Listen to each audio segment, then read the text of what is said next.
In a world that endlessly preaches positivity, one man dared to look into the abyss and call it what it was. This is the story of Arthur Schopenhauer, the philosopher who found misery in existence, but also a strange, profound beauty in accepting it. Born in 1788, Arthur Schopenhauer entered a world of bourgeois comfort, but his spirit was anything but comfortable. While his socialite mother, Johanna, hosted lively salons filled with the intellectual elite, a young Schopenhauer looked on with disdain, unimpressed by the superficial chatter of high society. He felt a disconnect from the optimistic German idealism that dominated the era. His true awakening came not from the drawing rooms of Weimar, but from the ancient texts of the East. Discovering a Latin translation of the Upanishads was a pivotal moment. It was as if he had found a kindred spirit across millennia.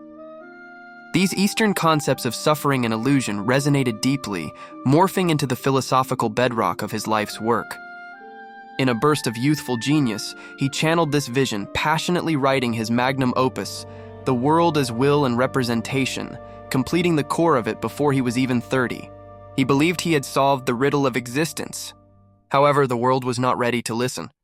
Brimming with confidence, Schopenhauer secured a lectureship at the University of Berlin, the same institution where the celebrated philosopher Georg Wilhelm Friedrich Hegel held court.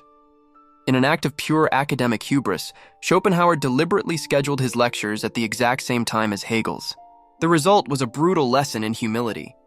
While Hegel's hall overflowed with adoring students, Schopenhauer's remained hauntingly empty, a stark symbol of his professional failure.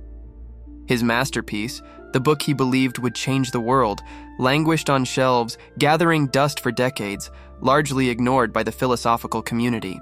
Defeated, he retreated from the academic world and settled into a solitary, meticulously structured life in Frankfurt. His days became a predictable routine of writing, reading, dining alone and long walks, with his beloved poodle, Atma, as his most constant and cherished companion.